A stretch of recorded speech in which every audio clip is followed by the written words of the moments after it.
Dissolution के time partners loan का treatment कैसे होता है और मेमोरेंडम बैलेंस शीट कैसे बनाई जाती है, ये आज हम समझते हैं सिर्फ एक लेक्चर में। Let's start the topic.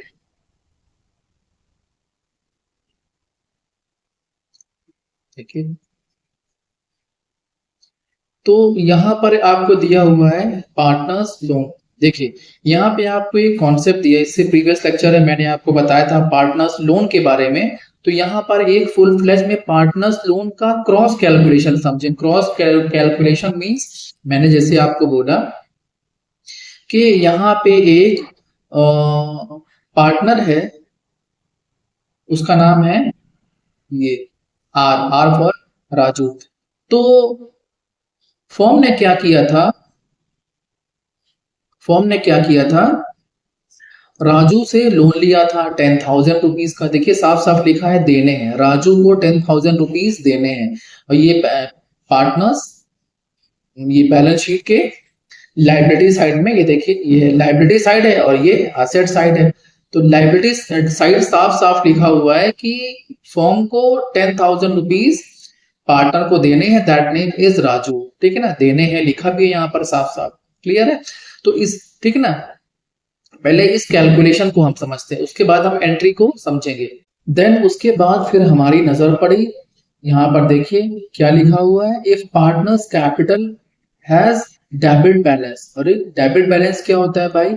Debit balance का मतलब ये होता है कि उसके क्रेडिट साइड कुछ अमाउंट बचा होता है। आप देखिए ये क्रेडिट साइड है और 3,000 का बैलेंस यहाँ पर पड़ा हुआ है। ठीक है ना, जैसे मैंने आपको बोला ये है आपका टी शेप अकाउंट, यहाँ पर है 2 रुपए, यहाँ पर है 1 रुपए। अब दोनों बराबर तो नहीं है ना, दोनों बराबर तो नहीं है, तो हम यहाँ पर 1 रुपए और डालेंगे तभी तो दोनों बराबर होगा। तो हम ये कह सकते हैं कि ये आपका डेबिट बैलेंस है 1 रुपीज।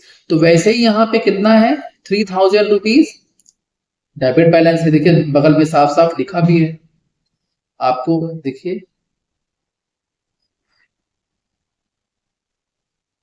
ये देखिए ये दिख रहा है ना आपको, 3,000 डेबिट बैलेंस।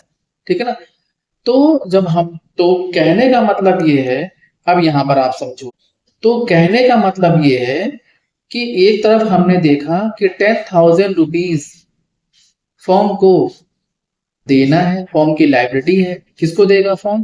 पार्टनर को। फिर हमने देखा कि 3,000 रुपीज फॉर्म को लेना है, किससे? उसी पार्टनर, सेम पार्टनर से। ठीक है ना, जो फर्म के लिए क्या है, असेट है। बात समझ में आ रही है ना, ये चीजें हैं, ये देखिए। ठीक है, तो 2 चीजें मैंने आपको बता दी। तो अब यहाँ पे क्या हो सकता है, आप देखिए यहाँ पर, तो यहाँ पर आपको ये देखना है कि पहले एंट्री कैसे पास होगी। आप देख लो यहाँ पे कैसे पास होगी भाई, लोन है, लोन को पे ऑफ करेंगे तो एंट्री क्या बनेगी, पार्टनर्स लोन। लोन क्या होता है, सीआर होता है, क्रेडिट होता है। खत्म करने के लिए क्या करेंगे, पे ऑफ करने के लिए क्या करेंगे भाई, डीआर करेंगे। तो क्या लिखेंगे, partners loan account debit to cash, form के पास से कैश जा रहा है, सिंपल ये। अब यहां आप समझिए इस चीज को, इस पूरे कैलकुलेशन को कि 10,000 फॉर्म को देना है, 3,000 फॉर्म को लेना है, इस पूरे कैलकुलेशन को आप यहाँ पर एक डायग्राम के फॉर्म में समझ सकते हैं। देखिए क्या लिखा हुआ है, 10,000 फॉर्म को देना है और उसी फॉर्म को 3,000 रुपए लेना है सेम पर्सन से, that name is Raju. Clear है, तो एंट्री क्या बनेगी, पहले 10,000 पे ऑफ करने की लाइबिलिटी है, partners loan account debit to cash. फिर क्या होगा, 3,000 रुपए लेने की cash account debit to partners capital account, simple. अब आर्ट्स वाला बच्चा या फिर साइंस वाला बच्चे की तरह हम ये ट्रीटमेंट कर रहे हैं। अगर इन दोनों को मर्ज करना चाहें, आप देखो कैश 2 बार आ रहा है, एक बार ये आया और एक बार ये आया। एक बार कैश सीआर हो रहा है और एक बार कैश डीआर हो रहा है। तो सीआर और डीआर को हम क्या कर देंगे, मर्ज कर देंगे, है ना। तो एक बार कैश में क्या लिखा है 10,000, एक बार क्या लिखा है 3,000। तो इस 10 और 3,000 को हम क्या करेंगे, जब मर्ज करेंगे तो फाइनल जो आएगा वो 7,000 का आएगा। अब देखो समझ में आया आपको? आप देख लो, पार्टनर्स लोन है, पे ऑफ करने के लिए डीआर कर दिया जो कि पहले सीआर था 10,000, कैश 10,000 था मर्ज कर दिया 7,000 आ गया, और पार्टनर्स कैपिटल हमारा ठीक है ना 3,000 हो गया। सिंपल सिंपल सा कॉन्सेप्ट था, ज्यादा कुछ था भी नहीं। अब मान लीजिए कोई केस ऐसा आता है कि फॉर्म की बैलेंस शीट है और वहां पर लिखा है पार्टनर्स लोन 10,000 का। कुछ बच्चे समझ ही नहीं पाते हैं कि एसेट के अंदर पार्टनर्स लोन लिखा है, इसका मतलब ये है कि फॉर्म ने लोन दिया हुआ है पार्टनर को। और वो फॉर्म के लिए क्या, अगर हम फॉर्म के पॉइंट ऑफ व्यू से सोचें तो फॉर्म के लिए क्या है, वो 10,000 रुपीज असेट है, ठीक है ना भाई। आज नहीं तो कल वो पार्टनर फॉर्म को पैसा देगा, ठीक है ना, ये चीजें हैं। तो अगर इसे हमें ट्रीट करना हो तो कैसे करेंगे, ये देखिए क्रॉस कर देंगे ऐसे, दिख रहा है आपको, कैपिटल में पार्टनर्स कैपिटल अकाउंट के देखिए to partners loan account debit side में इस तरह कर देंगे। क्लियर है?